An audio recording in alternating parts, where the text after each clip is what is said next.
Hi guys. So this week, week 8, chapter 9 of our book, I found that it was a lot of revision about the course so far, what we've learnt, what's been mentioned previously, and sort of to where to from here. And using the skills that we've learned here to become an effective leader, which hopefully everybody here is now with at least one recruit. If not, jump on board, get posting, get sharing, and offer the opportunity to everybody. So we need to start using our time efficiently and teaching our team to do the same. Now, this sometimes means we've got to sort of take a step back and not be so helpful, which can be very difficult, and you can kind of feel like you've been putting on your big mean pants, but you're not. You don't want to waste your time on others who aren't running their business effectively either. So, did I just say that right? You don't want to waste time on others who aren't running their business effectively. So you need to make a choice. So let's just say we're scrolling through Facebook, we see somebody that is breaking the rules. They are out of compliance, and we need to make a decision. All right. That decision is going to basically dictate how much time you're going to spend on this person that isn't running their business effectively. My question that runs through my head is, what they're doing, is it affecting my business? Is it affecting my team's business? If it is, then I'll report them, I'll move on. If it's something really, really minor, I might send them a message, but again, that takes my time up. If it's not affecting your business, not affecting your team's business, just move on. Does it really matter? Just, it's just something that I have learned to accept, and maybe it's something that you need to learn and you need to teach your team as well, because time is important. And if I spend 10 minutes taking screenshots, writing up descriptions, getting as much information as possible, sending it to compliance, that's 10 minutes I could have spent building my business, talking to someone that was important. And then I'm going to maybe worry what's going to happen, what's going to not happen. Well, you're not going to know. You don't need to know. It's none of your business, because it doesn't affect your business anymore. So the other thing that we need to do, once we've been able to move on from that, is we need to be able to train our teams to work for themselves. Don't forget, it's their business.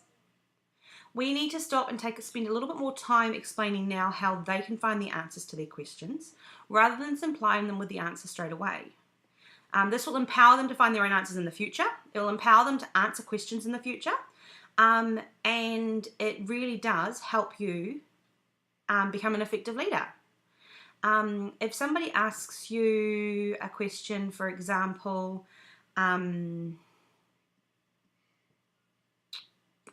what's mine? I used to get asked all the time what was in my little information packets that I used to give people. Well, I actually created a blog post because it takes time to explain it. I created a blog post, and now I say, go to Google, search Making Sense Down Under seed packet, and you'll get all the info, including links on where I buy my stuff from. That there gives them the information. It makes me, I'm able to answer the question really quickly and move on. They've then learned also that they can use Google to find the answers to common questions that they may get answers from their downline.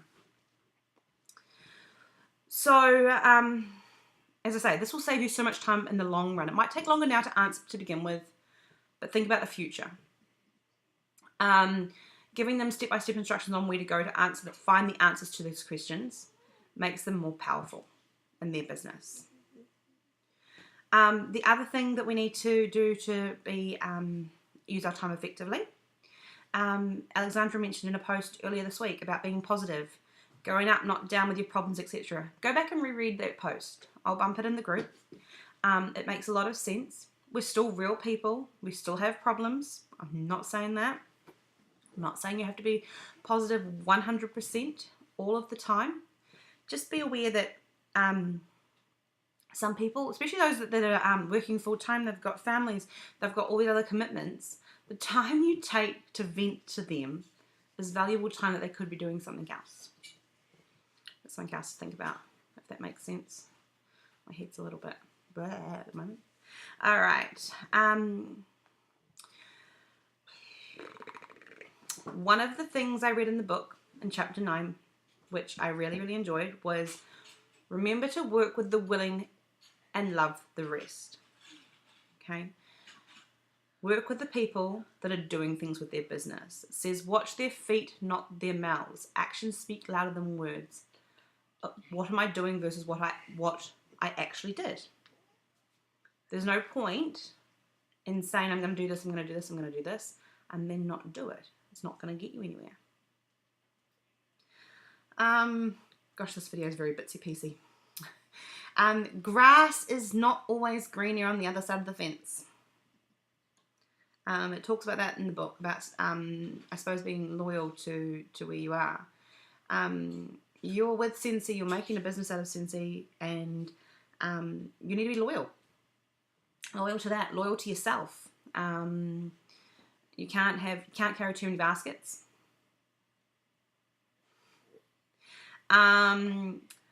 Encourage the same with your team members by leading by example as well. For example, I used to do a number of different party planning companies, and I've got random stock here, there, and everywhere. However, I'm not going to try and get rid of that stock. Please don't do that, that's noisy. I'm not going to try and get rid of that stock where my team members can see it. Reason being, or even my customers seeing it, because I suppose it's showing, they can't tell if I'm still doing it or not, so I don't know if I'm being loyal. Those customers are Scentsy customers, not from these previous companies. And I don't want to be seen to be doing more than one thing. And to me, that stock, if that company didn't work for you, that stock's dead.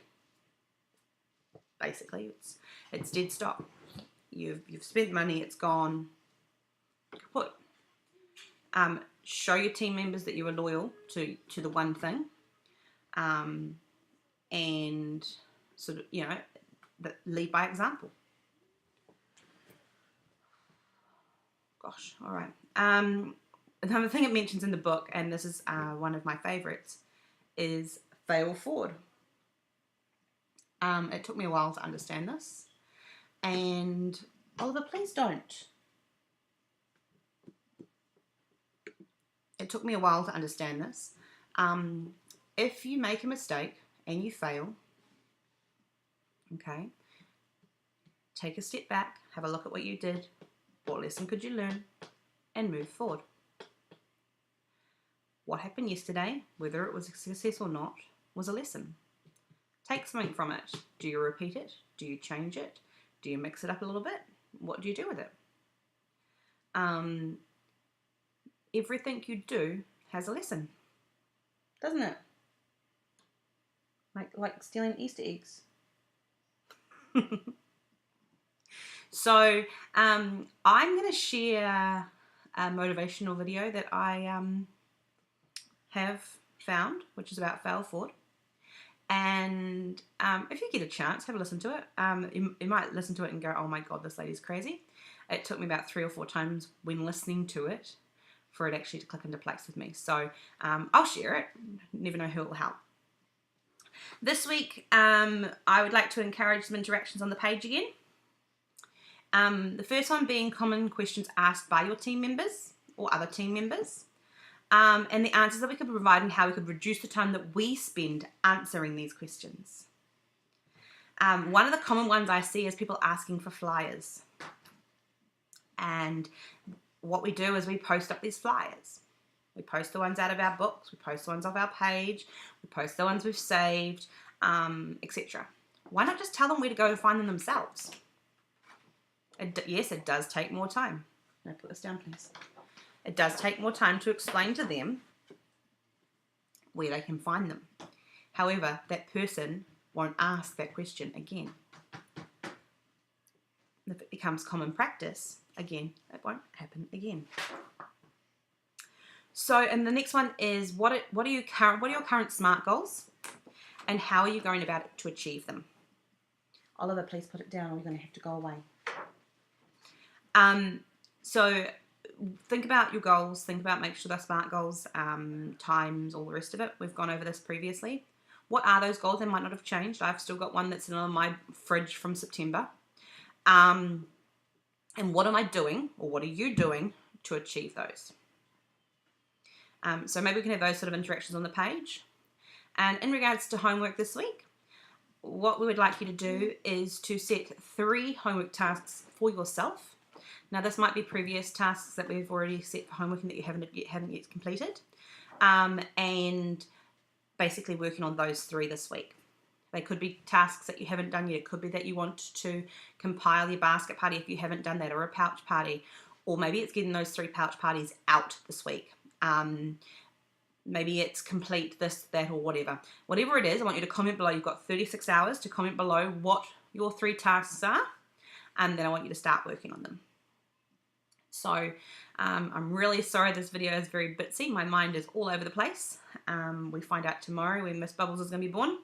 So it's all very exciting and all very pink in this house, isn't it? Yeah.